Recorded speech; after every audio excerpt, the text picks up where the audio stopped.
God promised Abraham a son, and from that son many descendants who would bless the whole world. But Abraham and his wife Sarah were too old to have children. 20 years went by. Still, Abraham trusted God's promise.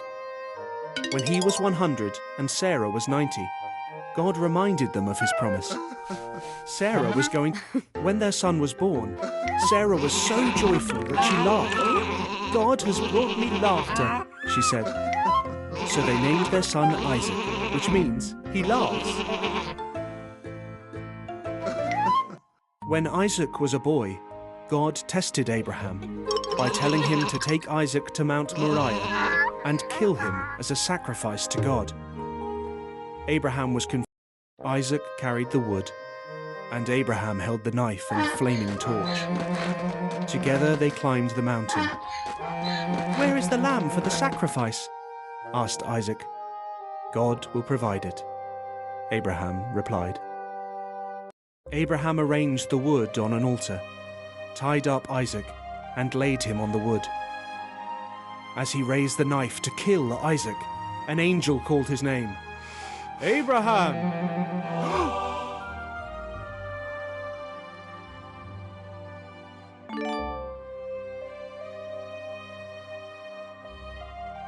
"Don't hurt the boy," the angel cried. "God knows you trust his promise. Look, there in the bushes. A ram is caught by its horns. Sacrifice that instead." So Abraham sacrificed the ram instead of his son. He called the place "God will provide," because God provided the sacrifice. Just as God had said, his promise came true.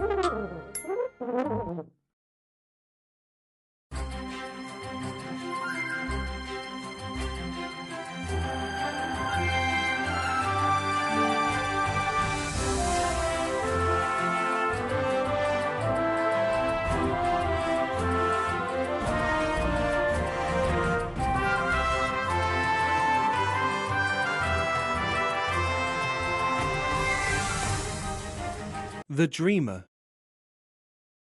Jacob had 12 sons, but he loved his son Joseph the most. He gave Joseph an amazing, brightly colored coat. Joseph's brothers were jealous of him. They hated him. Joseph also had amazing dreams. "In my dream, we were tying up bundles of wheat," he said, "and your bundles bowed down to mine." Joseph's brothers hated him even more. Joseph had another dream. "The sun, the moon, and 11 stars bowed down before me." His father and brothers grumbled. "Are you saying you'll rule over us?"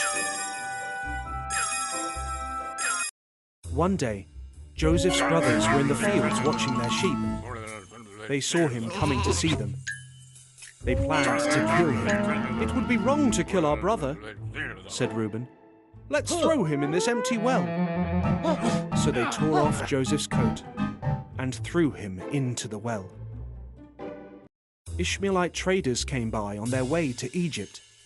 "Let's sell Joseph as a slave to the Ishmaelites," suggested Judah. So the brothers sold Joseph for 20 pieces of silver. The brothers dipped Joseph's coat in goat's blood and showed it to Jacob. "My son is dead," he wept. Meanwhile, Joseph was taken to Egypt, but God was with Joseph. In Egypt, the Ishmaelites sold Joseph to Potiphar, one of Pharaoh's captains. God blessed Joseph and made him successful. Potiphar put Joseph in charge of his whole household.